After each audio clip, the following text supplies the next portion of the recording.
Hemoski continua na busca de doadores para colocar os seus estoques em dia e você vai ver também.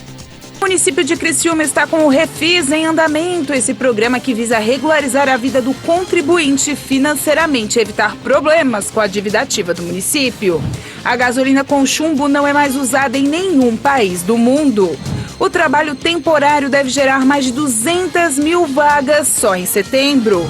São Paulo e Rio de Janeiro vão exigir certificado anti-Covid para acessar lugares públicos e pontos turísticos. A Comissão de Defesa dos Direitos do Idoso aprovou por unanimidade 2 projetos de lei e um requerimento na reunião ordinária em comemoração ao mês do idoso. A inflação do aluguel subiu muito no mês de julho, puxado pela alta do preço da energia elétrica. O Criciúma apresentou mais um contratado para a disputa do Campeonato Brasileiro da Série C e também da Copa Santa Catarina. É o zagueiro Zé Marcos. Essas e outras notícias você acompanha a partir de agora no Informe Região.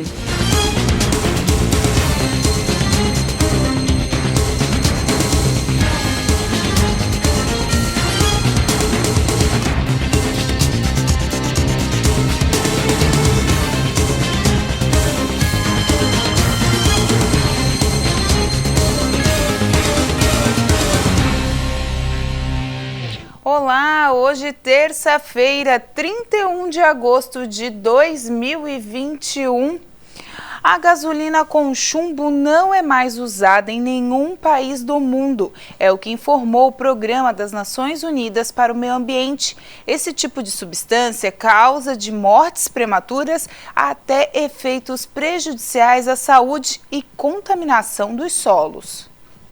Boa notícia para o planeta. De acordo com o órgão, isso vai permitir salvar 1.200.000 vidas a cada ano e economizar mais de 2 trilhões e 400 bilhões de dólares.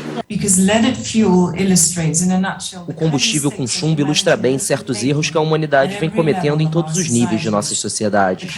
O tipo de erro que nos levou à tríplice crise planetária, a crise das mudanças climáticas, de biodiversidade e da poluição. A Argélia foi o último país a esgotar reservas de gasolina com chumbo, quase um século depois que as autoridades de saúde começaram a alertar sobre efeitos tóxicos.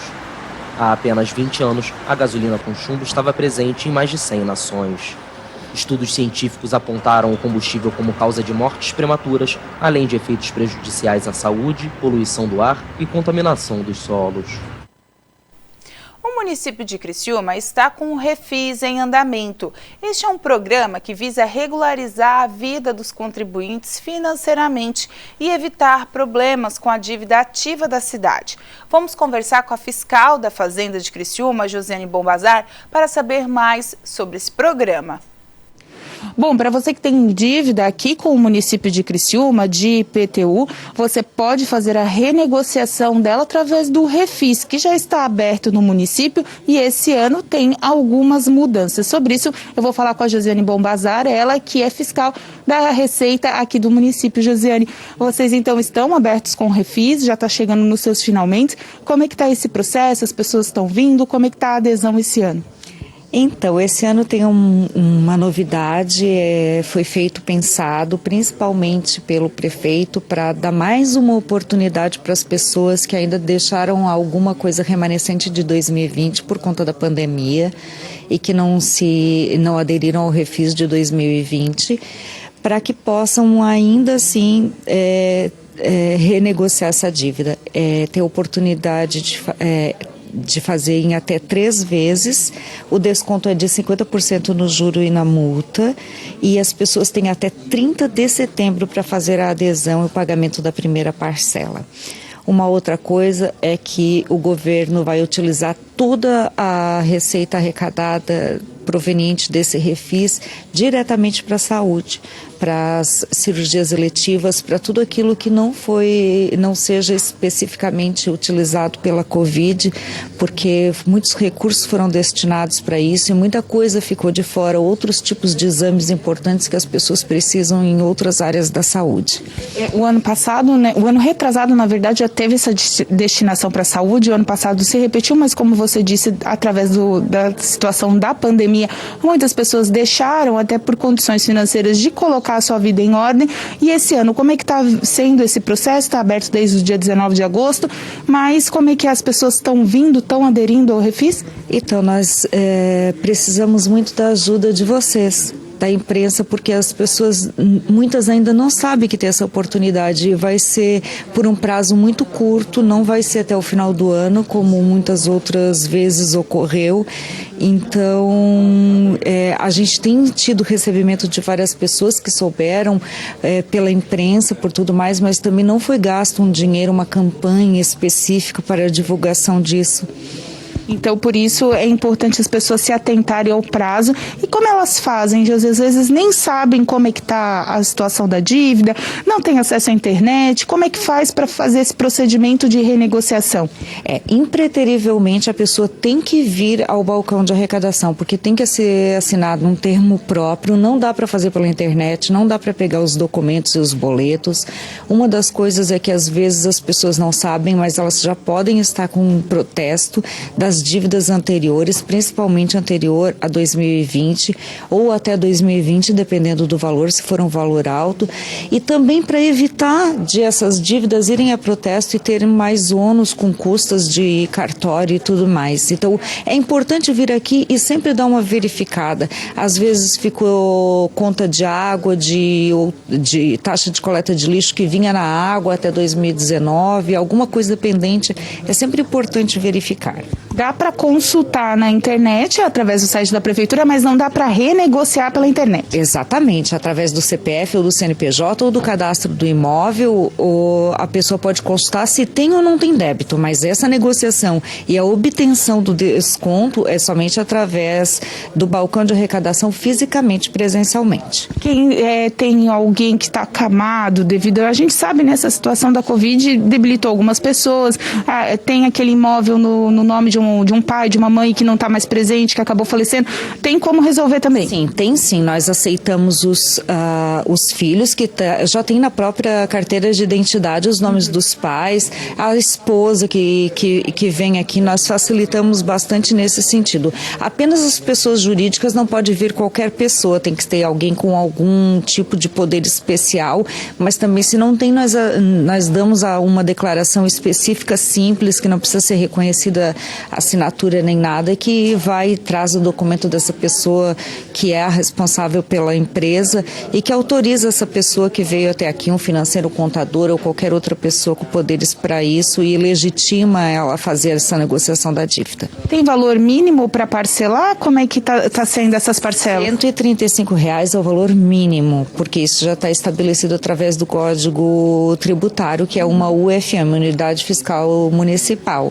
Mas, fora isso, são 3 parcelas e tudo pode ser negociável. Então tá certo, obrigado pelas informações. Só ressaltando, até que dia que pode vir aqui fazer a negociação? Impreterivelmente até 30 de setembro. Então tá certo, dá tempo de recolher os documentos, de se atentar aí. Se tiver alguma dúvida, não quer vir direto, entra no site da prefeitura, no local do IPTU, coloca as informações, você vai ficar sabendo se tem dívida ou não. Se tiver, venha até a prefeitura, né? Não tem como escapar disso, vem aqui, renegocie e fique com a sua situação em dia. Com informações para o estúdio agora, a gente volta. São Paulo vai exigir um certificado anti-Covid para acessar lugares públicos e pontos turísticos a partir de setembro. O mesmo vai acontecer na cidade do Rio de Janeiro. De acordo com o decreto, vai ser obrigatório um comprovante de vacinação contra a Covid para a entrada em shows, feiras, congressos e jogos com mais de 500 pessoas. O participante deve apresentar o documento físico ou virtual que comprove ao menos uma dose da vacina anti-Covid. Já a apresentação do comprovante de vacinação para a entrada em estabelecimentos comerciais, como bares, restaurantes e shoppings, foi adiada pela Prefeitura de São Paulo. Os estabelecimentos que não respeitarem as exigências do decreto e os demais protocolos estabelecidos pela Vigilância Sanitária estão sujeitos às penalidades e até interdição do local. A seguir, Hemosc continua buscando doadores para repor seus estoques.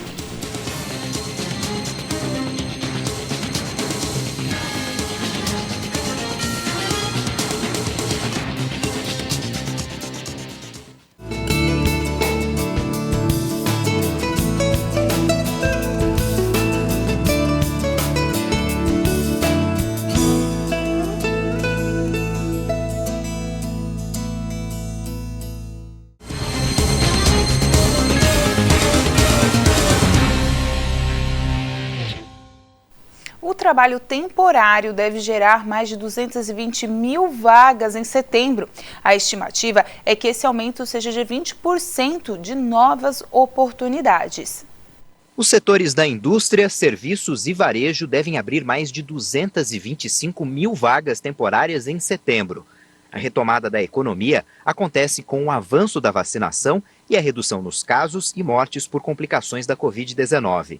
A Associação Brasileira do Trabalho Temporário, a Acertem, espera um aumento de 20% no volume de contratações em relação ao mesmo período de 2020. Apesar da crise financeira gerada pela pandemia, os empresários estão otimistas com as contratações para o segundo semestre. E para manter a contratação ativa, o contrato de trabalho temporário pode ser a forma mais segura. Segundo a Acertem, se em 2020 a indústria foi quem puxou as contratações temporárias, neste segundo semestre, o setor de serviços deve se destacar com os segmentos de cuidados pessoais, como o salão de beleza, além da saúde e turismo. Outra área que pode surpreender é o comércio, já que shoppings e o varejo de rua retomaram as suas atividades em período integral. E apesar de serem vagas temporárias, com dedicação e vontade de aprender, aumentam as chances de garantir uma vaga efetiva no final do contrato. Já que falamos de novas oportunidades, vamos saber quais as vagas de empregos em destaque no site da ASIC. Assistente de departamento pessoal, RH, funcionária doméstica, auxiliar financeiro, setor contábil, motorista de caminhão, operador de telemarketing, vendedor interno, gerente de franquia, eletromecânico, auxiliar de produção e expedição, técnica de enfermagem, assistente administrativo, técnico em química. Essas e outras vagas você pode estar acompanhando através do site acicri.com.br/vagas de empregos. A Comissão de Defesa dos Direitos do Idoso aprovou por unanimidade 2 projetos de lei e um requerimento na reunião ordinária desta semana. De autoria do deputado Sérgio Mota, o requerimento institui o ciclo de seminários online, evento que será realizado em outubro, junto à Escola do Legislativo, em comemoração ao mês do idoso. Inclusão digital, longevidade saudável e processos de memorização. 3 oficinas temáticas integram o ciclo de seminários online, que será realizado em outubro junto à Escola do Legislativo em comemoração ao mês dos idosos. A iniciativa é do deputado Sérgio Mota e foi aprovada por unanimidade em reunião ordinária da Comissão de Defesa dos Direitos do Idoso, na segunda-feira, 30 de agosto. Além das 3 oficinas, o requerimento do deputado prevê também a realização de uma exposição fotográfica itinerante, intitulada Semana Desportiva Dedicada ao Idoso, a qual contará com a participação de idosos que também são atletas, compartilhando suas histórias de vida. E em homenagem ao Dia Mundial do Idoso, 1º de outubro, está prevista uma mesa redonda com o tema Qualidade de Vida pós-pandemia. Lembrando também que nessa mesa redonda, nesse debate que nós vamos colocar profissionais, geriátricos, médicos, que entendem do assunto, para poder dar dicas e ensinar os nossos idosos a ter, de fato, de verdade, na velhice, qualidade de vida. É o que eles precisam, é que a nossa Comissão do Idoso quer, que os nossos idosos catarinenses, nós temos um estado de longevidade, um estado que tem mais longevidade na nossa federação, no nosso país, é Santa Catarina. Parabéns a todos os idosos. Queremos que eles continuem assim, envelhecendo com qualidade de vida. A realização dos seminários foi aprovada em definitivo e o evento agora apenas aguarda a definição do cronograma de atividades. Além do requerimento do deputado Sérgio Mota, a comissão também aprovou por unanimidade o avanço de 2 projetos de lei na tramitação da Assembleia.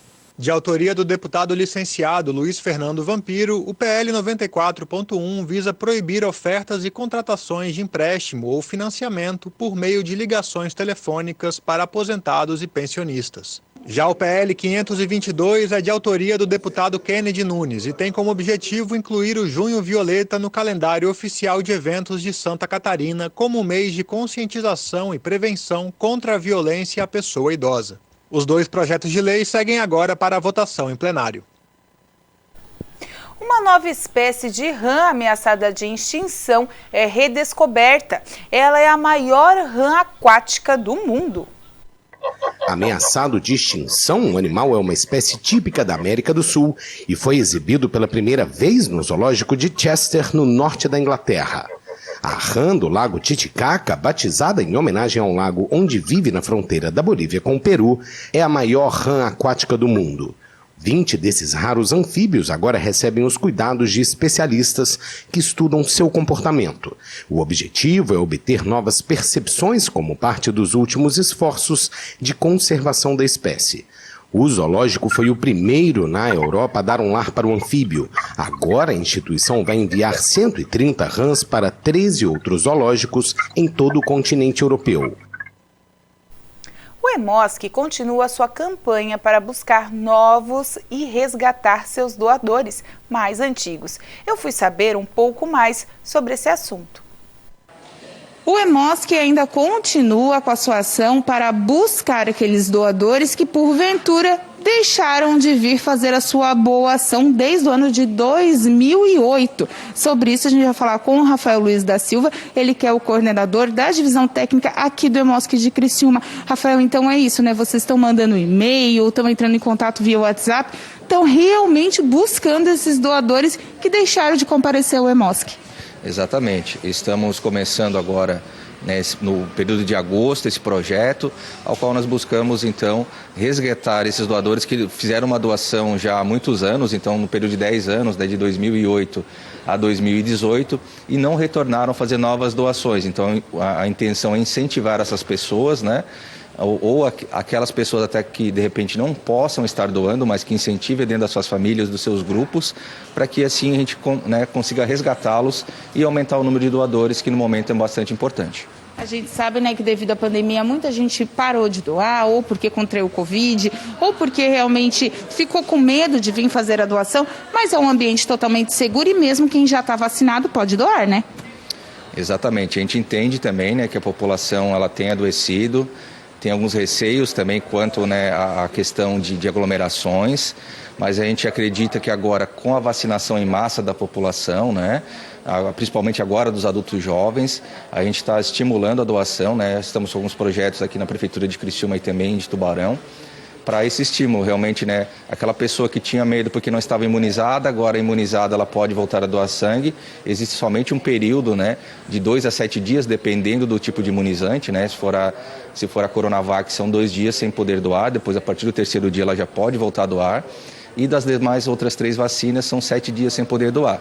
Então, após isso, a pessoa já pode voltar a fazer suas doações normalmente, né? Então, a intenção, né, o objetivo é divulgar e com a vacinação a gente espera que o quadro também volte a normalizar. Até porque os estoques continuam baixos, né? Tem algum sangue específico que hoje está faltando por aqui?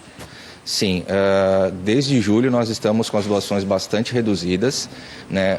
As nossas prioridades para as tipagens sanguíneas são dos grupos A e O, principalmente do grupo O positivo e A negativo, que no momento se encontram em condições bastante reduzidas, mas desses 2 grupos, tanto tipagem RH positivo quanto negativo, né, são necessários, onde a gente espera ter, né, uma média de 60 a 70 doações por dia. Né, infelizmente, né, entre julho e agosto, nós temos atingido uma média de 51, 55 doações por dia. Então, abaixo da nossa necessidade, lembrando que na região sul nós temos 26 hospitais e clínicas que dependem então dessa ação solidária da comunidade. Só para finalizar, quem pode doar? Então, no geral, né, algumas características básicas é a questão de idade, 16 a 69 anos de idade, sendo que os menores devem estar acompanhados de um responsável legal, um documento oficial com foto, ter mais que 50 quilos, né, sentir, né, em estado de saúde bom, né, sem nenhum tipo de infecção, né, estando sentindo bem. Então, a pessoa pode estar procurando um serviço, um EMOSC mais próximo. Nós estamos prioritariamente trabalhando com agendamento, né, através do site emosc.org.br. Nós temos lá um campo Agende Sua Doação, onde a própria pessoa pode escolher uma data e um horário que fique melhor. E também através do nosso telefone aqui em Criciúma no 3444-7410, em Tubarão no 3626-7383. Então, tá certo, obrigado pelas informações.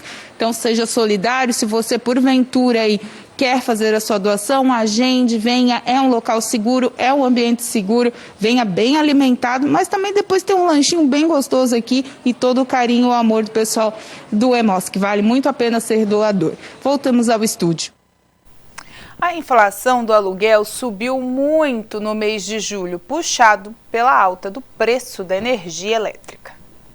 O Índice Geral de Preços Mercado, que serve de parâmetro para o reajuste de contratos de locação residencial, ficou em 0,66% em agosto. Em julho, o IGPM avançou mais, 0,78%. Segundo a Fundação Getúlio Vargas, com o resultado, o indicador passou a acumular alta de 16,75% no ano e de 31,12% em 12 meses. Desde o ano passado, o índice tem subido bem acima da inflação oficial do país, medida pelo IPCA. A alta no preço da energia é a principal responsável por esses resultados. Dados do IBGE mostraram que a pressão de energia elétrica também levou a prévia da inflação oficial do Brasil a disparar para o nível mais alto para um mês de agosto em quase 2 décadas. Os principais responsáveis pela desaceleração do IGPM neste mês de agosto foram o minério de ferro, os bovinos e o leite in natura. A seguir, Tigre tem mais uma novidade para o elenco da Série C.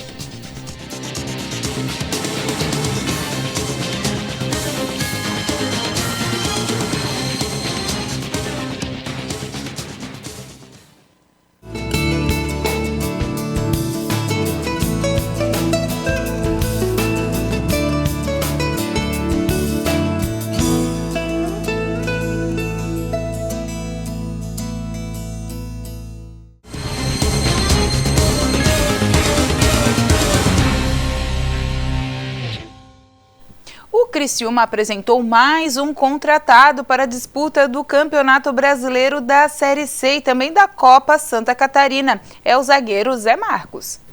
O Criciúma apresentou de forma oficial o zagueiro Zé Marcos. O atleta, que estava no Avaí nesta temporada, já treina com o elenco do Tigre no Centro de Treinamentos Antenor Angeloni. Sobre sua vinda para o Criciúma, o zagueiro não escondeu que já conhece o tricolor como adversário e que não iria dispensar essa oportunidade. Bom, o Criciúma é uma equipe muito tradicional do futebol brasileiro. Para mim, eu acho que é o tipo de convite que não pode ser recusado, né? É um clube com uma torcida enorme, muito tradicional, conheci de perto por já ter jogado aqui em Santa Catarina. Então, por conta da estrutura que o clube tem, tudo de melhor que tem aqui para o atleta poder trabalhar no dia a dia, acho que é o tipo de coisa que não dá para ser recusado. José Marcos Alves Luiz, de 23 anos, foi revelado pelo Atlético Paranaense. Com as suas boas atuações no Furacão, foi convocado para a Seleção Brasileira Sub-15 e, na sequência, conquistou o Sul-Americano Sub-17 em 2015. Ele disse que já está em condições para atuar se o técnico Paulo Baier precisar. Eu venho primeiramente para brigar pelo meu espaço, para mostrar as minhas qualidades. E se eu não pensar que eu posso ser titular com a camisa do Criciúma, não teria o porquê eu estar aqui, né? Tô pronto, não parei de treinar em momento algum depois da minha saída do Avaí. Cheguei no clube já tem alguns dias, já trabalhei com a equipe, já aprimorei a parte física. Então, sim, eu estou pronto sim para atuar com a camisa do Criciúma. O zagueiro ainda teve passagens pelo futebol da Sérvia de Montenegro entre 2017 e 2019 e logo após se transferiu para o Avaí, onde atuou nas últimas temporadas. E ainda falando do Criciúma, os meninos do Sub-17 não conseguiram passar pelo Fluminense e acabaram perdendo. A equipe do Sub-17 do Criciúma acabou tomando 2-1 da equipe carioca pelo jogo de ida das oitavas de final da Copa do Brasil da categoria. Com o resultado, os comandantes do técnico Amauri precisam de uma vitória por 2 gols de diferença para avançar para a próxima fase. Em caso de vitória por 1 gol, o classificado será conhecido nas penalidades. A partida de volta, que decidirá quem vai para as quartas de final da competição nacional, está marcada para o próximo dia 7 de setembro. O confronto acontece às 10 horas da manhã no estádio das Laranjeiras, no Rio de Janeiro. Os meninos jogaram agora há pouco, terminou essa partida por volta das 4:45 da tarde, mas ainda desejamos uma boa sorte para os meninos, quem sabe consigam reverter este placar. E com essa informação a gente encerra o Informe Região desta terça-feira. Você quer ver essas e outras notícias? Siga a gente no nosso canal do YouTube, também nas nossas redes sociais, @TV Primavera no Facebook e no Instagram. A todos vocês, uma boa noite.